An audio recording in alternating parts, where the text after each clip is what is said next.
Happy Monday. Hashtag my global family. This is Abeita, coyote walking in this world in real life, Pueblo superhero. Welcome. This is the very first video, hashtag intersections of education, critical theory, and lived experiences with yours truly, your host, again, Abeita, real life Pueblo superhero. Now, this is part of a series for the Abeita Consulting Group and the Abeita Share Community Foundation. Our mission and goal in life, family, is to create free educational videos, webinars, and opportunities to uplift our entire global family. They will feature different topics every week and have special guest appearances with experts and subject matter revolutionaries from every walk of life, family, because we all do work that changes and transforms this world. Today's topic, family, in retrospect and in light of how difficult it is for us to find opportunities as students, literally in higher education. As a doctoral candidate at the University of New Mexico, it has taken an entire community and literally my family donating literally money, family. My parents have funded a huge portion of my education, as well as my partner who literally helps pay the bills, literally pays the bills and provides a roof over this coyote's head while I am doing my research and writing up my dissertation. So family, today's topic is very near and dear to our heart, and it is focusing on Indigenous scholarships. So let's call it hashtag Indigenous Scholarships 101, AKA I need money for school, now what? So although today I start with specifically targeting Indigenous scholarships, don't worry, family, it also has some great tips for you for higher education students of all levels, all race, ethnicities, and again, at all institutions. So let's start with our resource number one. And I'm gonna go ahead and share my screen with you, family. So our very first resources. Let's go ahead and start with a general Google search, family. So let's take a look at this. I literally just entered in a Google search Native American scholarships. And you can, choose different topics: Hispanic scholarships, Black scholarships, scholarships for engineers, scholarships for education, scholarships for undocumented students. So go ahead and literally, step one, family, is general Google search based on your positionality, right? I am also a two-spirited, bisexual trauma survivor who has PTSD and does medical marijuana research. I can put in any of those positionalities and the word scholarship, and it will give me opportunities. And family, don't forget this coyote is an educator with 12 years under her belt. 4 years under my belt, family. Excuse me, I'm still learning how to use they, them pronouns. Every day is an adventure, family, and learning about our identity literally is a superpower for this coyote and superhero. So I literally am learning about my identity every single day. This vlogging doctoral dissertation project is part of those efforts. And so when we're looking at scholarships, family, I'm asking you to help examine your own identity and find out what your own superpower is, right? I definitely pull strength in knowing that I am a two-spirited Indigenous warrior. I walk the path that my ancestors set before me by pulling from not only my lived history, my experiences, but my grandmother's stories, my mother's stories, right? My family stories on their celebrations, their joys, and also their struggles as Indigenous people. So family, take pride in who we are, and let's find that scholarship money. So step one, start with Google, family. And as an educator, I'm always telling my students in higher ed, right? I've proudly taught in higher education for 8 years. Students at Brookline College, shout out to my nursing family, social workers at the New Mexico Highland School of Social Work, and educators at the University of New Mexico and the College of Ed. So family, I'm always telling my students that vetting our resources is important. Where do we get our information and who we trust, including our news, right? How to vet our Facebook postings. But this is also another aspect that we have to apply when we're looking for scholarships. So there are a lot of ads here, right? nitrocollege.com, there's essay, niche.com scholarships. So I'd say, family, use your best judgment, but honestly, I would go to sites that are more general information that will give you a direct link to that scholarship. So let's take a look at scholarship.com and see if it looks like a worthy site. It looks like it's giving general information. Let's see, AAIA scholarships. It says it varies and also gives the due date. Let's see. Now I'm getting pop-ups. That to me is an indicator of, I don't know if I'm going to trust that. So I'm going to go ahead and close this. And I'm going to go back and I'm going to try my next source, right? Double back twice. So if I'm going to get a lot of pop-up ads or it's trying to sell me something when I'm looking at a scholarship application, it's probably a good sign that I should avoid that. So let's look at collegefund.org. And I always tell my students .orgs, .govs are trustworthy websites because they're legitimate organizations who have been vetted, or .gov, it's literally our government. So let's take a look at collegefund.org.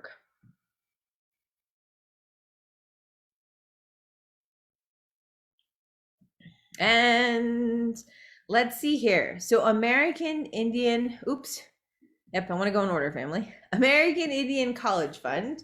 So on their very first page, they have scholarships. They have the full circle scholarship. And then it talks about eligibility on the right-hand side.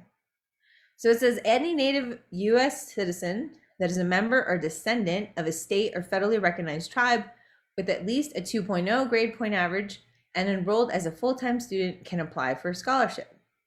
Tells you what you need, right? So we'll need a photo, a tribal affiliation, which is proof of tribal enrollment or CIB, or your parents, grandparents' enrollment with your birth certificate. It's asking also for a transcript. An official one is not needed. And then there's a little button here that says apply now. Let's click on that and see what happens. Now it's asking for you to create a student login with a username and password, and it has a portal. This is pretty common, family. Get used to it. Make sure that you keep a notebook with a login because it's pretty standard actually right now for a lot of organizations, for scholarships, for universities to make you create your own login. I also have a lot of professional logins when it comes to the organizations I belong to, like the Critical Race in Education Studies Association and the American Education Research Association. So I also have logons for them. So it's pretty standard and common practice now with technology for us to have logins. So be prepared, family, and make sure you have a notepad and you write that information down. So after you've gathered your information that you needed to apply for this, right, the photo, your tribal affiliation, your transcript, then you can go ahead and click on that button and follow the rest of the steps to complete your application. So let's talk about tribal affiliation. As a person with hashtag lightness privilege is real, that means that I can get stereotyped as a white person. I am actually not a white person. I am 7/8 Native American, 5/8 from the Pueblo of Isleta, according to my CIB, but I also have a grandparent from Laguna and Acoma and a grandmother from the Philippines. So technically, family, we are the only racial ethnic group in the United States as Native Americans or Indigenous people that have some sort of certificate literally issued by the government or state that proves our identity. I literally blatantly use the example of this certificate being like a racehorse or a pedigree for, pedigree dogs, because there's no other racial group that has to present papers in order to prove who they are. This is another dehumanizing practice, family. History matters. So let's see what else they have to offer. There are also tribal college and university scholarships. Discover tribal colleges. It talks about having opportunities in over 35 accredited partners. And it tells you that you can use the same full circle scholarship application to apply. It says you'll be automatically considered for funding if you're a full-time student at one of those schools, and to reach out to your financial aid department for more information. Additional scholarships. Don't forget, family, before we go down the rabbit hole of additional scholarships, signing up for updates, scholarships, and internship updates is always important. I know, it can be overwhelming to get a lot of spam, but at the same time, when we sign up for these very important listservs, we get opportunities that we might not have known about before. And in addition, we're able to share that information with others. So I err on the side of caution, and I like to have more information to share with my family than less. So I definitely sign up for opportunities like this, and I would encourage you to do the same. So let's go ahead and click on additional scholarships. Scholarship website. So there's a College Board scholarship search. Let's check that one out. Oh, wow. It says find scholarships off other financial aid and internships for more than 2,200 programs. It is a pop-up, but it's not selling me anything, right? Before we were vetting the information to make sure it was valid, but that was actually an ad and it was trying to sell me something. This is asking me to sign in. How do I also know that this information is valid? Well, first of all, it is another .org, right? bigfuture.org. And when we go down here, we can always click on the About Us, which gives us more information about who College Board is. They're a mission-driven, non-for-profit organization that connects students to college success and opportunities. So we know that this is a nonprofit organization that has been vetted by other people. And in addition, we were sent here by the American Indian College Fund, which is in its own right a legitimate organization. Additionally, it says Career One-Stop Scholarship Finder and scholarships.com. Woo! So that's 3 huge databases, family, that you could start looking through in order to find new opportunities for funding in order to pay for school. In addition, check this out. Scholarship website list. Woo! 4-H Youth in Action, AAUW Women's Fellowships and Grants, ACS Scholarship Program, and the list goes on and on. Albuquerque Community Foundation scholarships, libraries, service, CPAs, and the list can go on and on. So family, if you happen to be American Indian or Native American, please definitely check out this website for these amazing opportunities. All right, my global family, you said, well, what if I'm not Native? Step 2, actually step 3, right? So step 1 was general Google searches while vetting your information and checking out new information. After that, I would suggest you check out the scholarship website for your particular institution. I'm a Lobo family. Not only did I get my master's in the Department of Language, Literacy, and Social Cultural Studies with an emphasis in American Indian education, I'm still in the LS department now as a doctoral candidate. So that means that I am a Lobo through and through, twice over family. So I need to learn how to navigate the systems at UNM so that it helps me pay for school. So let's check out scholarship.unm.edu. So it literally is by category: freshman resident, freshman non-resident, transfer scholarships. Did you guys know that 40% of all the students at UNM are transfer students? I now know that, family. My brain is full of new information. I will be the Mellon graduate assistant helping bridge CNM students who are interested in NAS to transfer to UNM. I did not know that 40% of UNM students have been transfer students. So here is some scholarships. Look at that. UNM transfer scholarship, UNM branch campus transfer scholarship, CNM transfer scholarship, New Mexico Legislation Lottery Transfer Program, New Mexico Opportunity Transfer Scholarship. Woo! It goes on and on, family. So there are many opportunities for you if you're coming from a different institution and would like to transfer to UNM. But again, this is only an example that I'm giving you. As a student at UNM, I'm looking specifically at my institution. Please start first with Google, second, your own institution, right? After, again, you've gone through Google and listed through your positionalities, right? So I would search transgender, I would search bisexual, I would search medical marijuana, I would search indigenous, I would search critical race theory. Those are some of the things I study or some of my identities. So I would literally Google through that list, family, and that is a great place for you to start. So let's take a look at the next category. We also have general scholarships here. Oh my goodness. And what's great, there are way more scholarship family than we have time for. And our last category will be international scholarships. We also have tribal scholarships. And family definitely talks about waiver of non-resident tuitions for tribal students. So these are great. Let's look at this information specifically. Tribal scholarships as determined by respective tribal scholarship offices.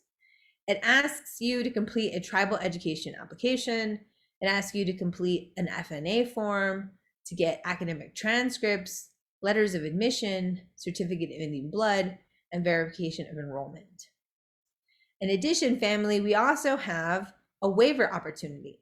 So waiver of non-resident tuition rates for tribal students. So it says here, recipient pays New Mexico resident tuition rates valued at approximately $17,000 a year, $17,053 per year for the 22-23 academic year. A member of an Indian nation, tribe, or Pueblo that is located wholly or partially in New Mexico, regardless of the residence of the member prior to acceptance, is charged at resident rates. Applications must submit a copy of certificate of Indian blood or proof of tribal enrollment. It's asking you to do that by the third Friday of the fall or spring semester. So make sure you guys that you get that in-state tuition, because it literally makes a huge difference of thousands and thousands of dollars. The last resource that I want to share with you, family, is my own tribe. So I am happy to report that I have been a recipient of the Pueblo of Isleta Scholarship for Higher Education. They have a cap because of income at $3,000 per term if you make over a certain amount of money. So here's the information that I have. And this coyote, that's another thing we have to think about when it comes to calculating how much need we have, right? I have an amazing partner and superhero who helps me conquer the world and has been supporting my education. But at the same time, his income puts us over the limits for a lot of scholarship opportunities that I have. So if you overqualified, family, on paper, I know the day-to-day bills do not say you're overqualified. Believe me, I completely understand that. But if you are overqualified because, per se, like my example, my partner makes too much income, then you can definitely look for scholarships that are going to be merit-based. You can write essays, and there aren't other scholarships, or like the Pueblo of Isleta has a certain set amount that they offer students who don't qualify because they don't show a lack of need. So definitely ask for other opportunities, family. Don't write yourself off and say, well, you know, my partner's a professional, or I'm a school teacher, and so I make so-and-so amount of money. We're students, we're community members, we're parents, we're aunties. We literally need money to make the world go round. So please, family, take my advice and look for money to help pay for school. So the Pueblo of Isleta here has its own webpage. It has a scholarship application here that you can access by clicking on the link. Oh, just kidding, family, because it's been closed. It's been closed because the applications for fall have been closed. And it also has a link here for supporting docs, which should be open, family, because this coyote still has to put in her supporting docs. So for the Pueblo of Isleta, and each tribe is going to be different, family. So go to your tribe's specific website to find out how to submit information. But our tribe got fancy, and it's asking us to submit our forms online. So it has a link here. I fill in my name, I fill in my phone number, my email. I tell them what semester my supporting docs are for, and then the school I'm going to, my ID number, and here's some great information. Absolute deadlines. So the application for fall was due on July 1st. Supporting documents were due on August 31st. Spring, it's November 1st. The supporting documents, December 31st. Summer, April 1st. Supporting documents, May 31st. In addition to that, family, you have funding cycles. So if you get your application in by a certain date, you're going to be funded according to the cycle that which you submitted your documents. So the later your cycle, like this coyote, who's going to be getting in her supporting documents by the 31st, I will be funded in the last cycle or the fourth cycle. Additionally, it gives information for the summer and spring semesters. Down here, family, includes all the information that I need to have in order for my application to be complete. So if you are currently receiving a scholarship from the Pueblo of Isleta, this is what we need to make sure to turn in. Our class schedule, as signed by advisor, course verification form, signed by advisor, degree plan, signed by advisor, your student aid report, which is your SARS report, and that's what you get after you've completed your FAFSA. Your high school GED or diploma, your acceptance letter to the university, your high school and your acceptance letter, your certificate of Indian blood, and your consortium agreement, if applicable, are all one-time submissions. You'll do that at the beginning of your application process. The ones that you'll repeat every semester are the class schedule, the course verification letter, the degree plan, and the SARS aid report, which is the student aid report. After that, family, you've uploaded all of your information and you signed it in the bottom and you submit it. And you are all set to go, family. But don't forget to make sure that you get that confirmation email because you don't want to miss the deadline. This coyote also wants to remind you, family, that there is always an appeal process. This coyote got denied for my summer because, I'll be honest, it has been taking me a while due to trauma and various barriers that I've had to overcome, family. So I am getting letters of support from my doctoral dissertation committee to say, yes, please help this coyote finish her PhD and fund her for her 4 remaining terms. So I'm saying, family, if you need help learning how to advocate for yourself, doing a letter of recommendation, applying for college, associate's degree, heck, you even want to get into a summer program, you hit up this coyote. I am everyone's auntie, uncle, and I am here to make sure that we all succeed. I love you all. This coyote is off to go cause trouble somewhere else. But please let me know. We are always looking for fellow superheroes, and the Abeita Share Community Foundation is trying to find its legs. I don't have to tell you, family, creating a nonprofit from scratch is a monumental task. If you'd like to join this amazing coyote's dream team, then direct message me or email me so we can plot plans for world domination. Mwah! I love you. This coyote is off to go cause trouble somewhere else.